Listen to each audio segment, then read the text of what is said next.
everybody, it's Shelley Tugas from the Hudson Area Public Library, and I'm going to read chapter 13 of my novel Finders Keepers.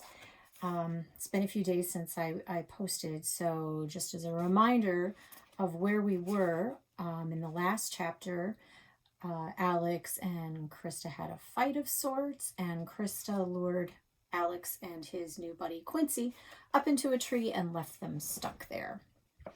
So the next chapter is called News and Fish. It was decided Alex and I needed some time apart. Our parents' decision worked out better for Alex than for me. He got to have a guy's day with his dad that included riding go-karts in town and playing mini golf. But I didn't get to have a guy's day or a girl's day. My parents had to teach, and Amelia the princess had the day off, but she was water skiing with Matt Fatnat near his house, and I had to stay behind with Grandpa, and I was told I had to avoid all trees.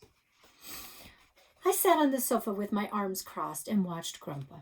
First, he read the newspaper. Then he turned on the TV. His TV was so old it was shaped like a small box instead of big and flat. His shows were so old they didn't have color, just black and white and gray like my mood. Outside the sun shined and the lake called to me, jump, splash, swim. During a commercial, Grandpa stood up. Don't touch my remote or my programs. I'm going to the can. What's the can? When he stood up, his leg brushed against the table and knocked a newspaper onto the floor, and he said, "Oh, for the love of Gertrude, the can means the bathroom." He left the room, and I picked up the newspaper. The front page said, Capone's hideaway burglarized again. And this is what the news story said. Gangster Al Capone's former hideaway near Hayward was burglarized and vandalized last week, the third time in just 2 years. Sheriff Tim Duncan said the burglars apparently were looking for money. According to local legend, Capone split up his millions and hid cash in secret locations, including Chicago and Wisconsin North Woods. Capone knew he was going to be arrested, and he feared police and his rivals would get their hands on his fortune. Sheriff Duncan is quoted as saying, "The property is no longer open for tours. Nobody lives there. It's a secluded property, so it's ripe for illegal activity. We will add extra patrols." Duncan said there has been significant damage to the home during the last several years, and nothing of value remains in the house. He said, "It's terrible. These people have ripped up walls and floors, they've dug holes in the ground, and torn up the furniture still there." Capone's hideout sits on 400 acres and includes a house, garages, grounds, and a private lake. The property was once open for tours, but it was closed during the economic downturn. Tourists came to the North Woods in smaller numbers, erasing profits for North Woods businesses.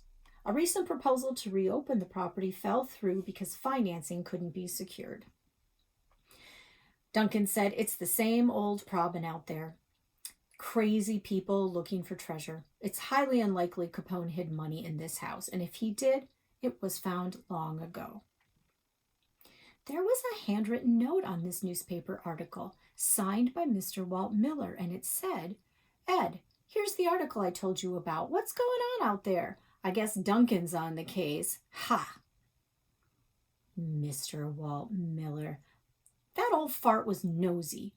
I wondered if he'd seen the hole behind the wash tub in Grandpa's basement. I remembered the day he brought tools to fix the pipes. He told Grandpa that Sheriff Duncan had stopped him near Capone's hideout. He'd driven the longest possible way to get to Grandpa's from Hayward, supposedly because of tourist traffic. And that was crazy. There wasn't much traffic outside of town, and hardly any around Westman Drive. Mr. Walt Miller was lying, and I knew why. He was after the Clark's cash. I picked up the remote to make room on the table for the newspaper, and that's when Grandpa returned from the can. "I told you not to touch that remote. Is it possible for you to sit still for 10 minutes? I'd been asked this question before, but never in such a loud voice.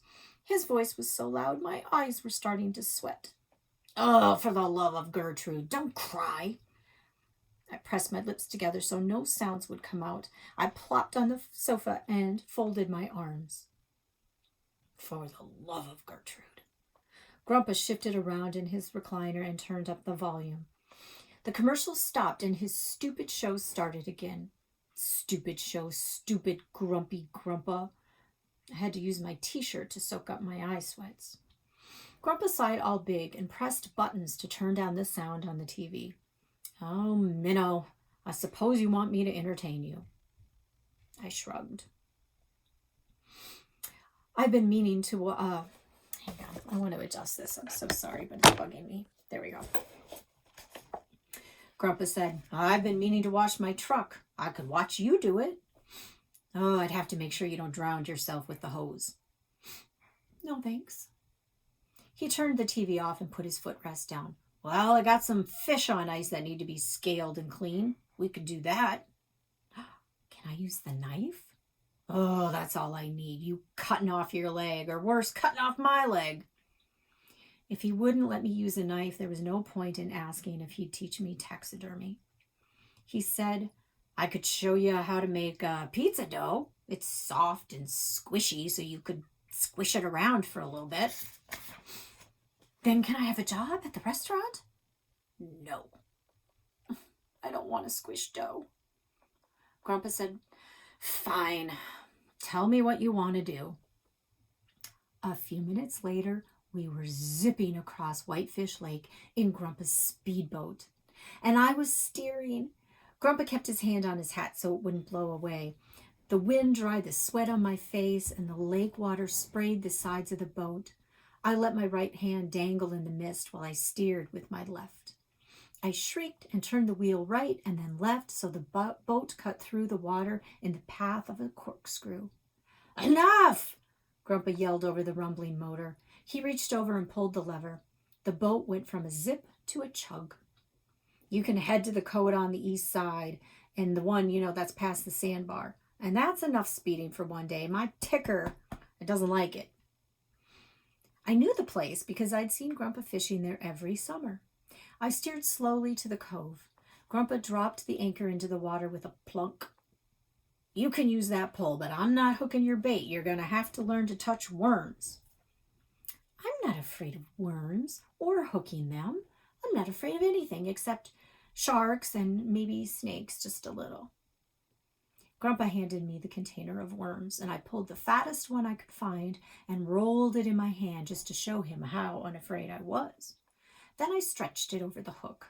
In a swift move, my arm arched back and flicked the line into the water, like a professional. Grandpa cast his line too.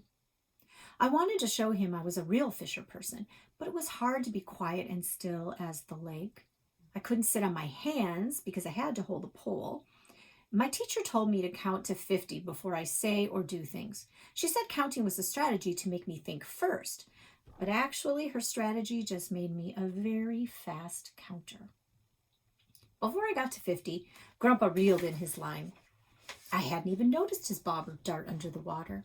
He pulled out a tiny perch and shook his head, all disgusted. Look at this. He unhooked it and dropped it into the water. Too many people fishing in this lake. I swear you used to get a 15-pound walleye every time you put the bait in the water. There's just too much lake property being bought up, and it's bought up by people who don't respect the lake. I grumped. Like people who need fancy fishing radars to catch anything. Am I right? Grandpa said, Gerald Westmond. That's the guy who built your cabin, and he owned a lot of lake property and made a fortune selling it. Now we've got people here who overfish, and they don't know how to get rid of fish guts. Last week I caught a tourist dumping minnows in the water. Don't they know that's how we get non-native fish in the lake? I shook my head. They don't know anything.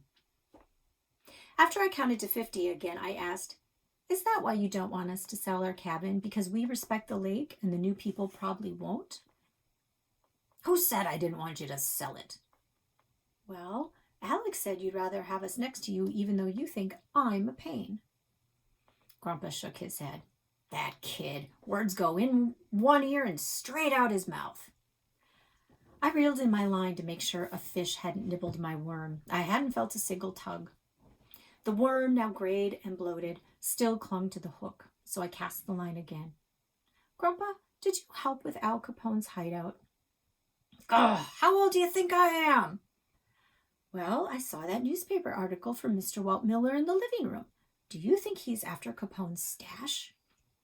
Walt? Oh, that old fart would take a dime from an orphan. Grandpa, would you tell me the rest of the story? The part after Al Capone gave your dad some of his money? Grandpa sighed. Please. If you don't want to, we could talk about something else. I mean, we could make a list of the top best things about Hayward. Oh, if it's a choice between having to listen to you or listen to myself, I guess I might as well finish this story. So that is the first half of chapter 13. It's kind of a longer chapter, so I will read the rest of that tomorrow. And I thank you very much for coming and checking up on the book and where we're at. And we miss you very much at the library. And we're very much hoping to have you in the building soon. Take care, you guys. Bye-bye.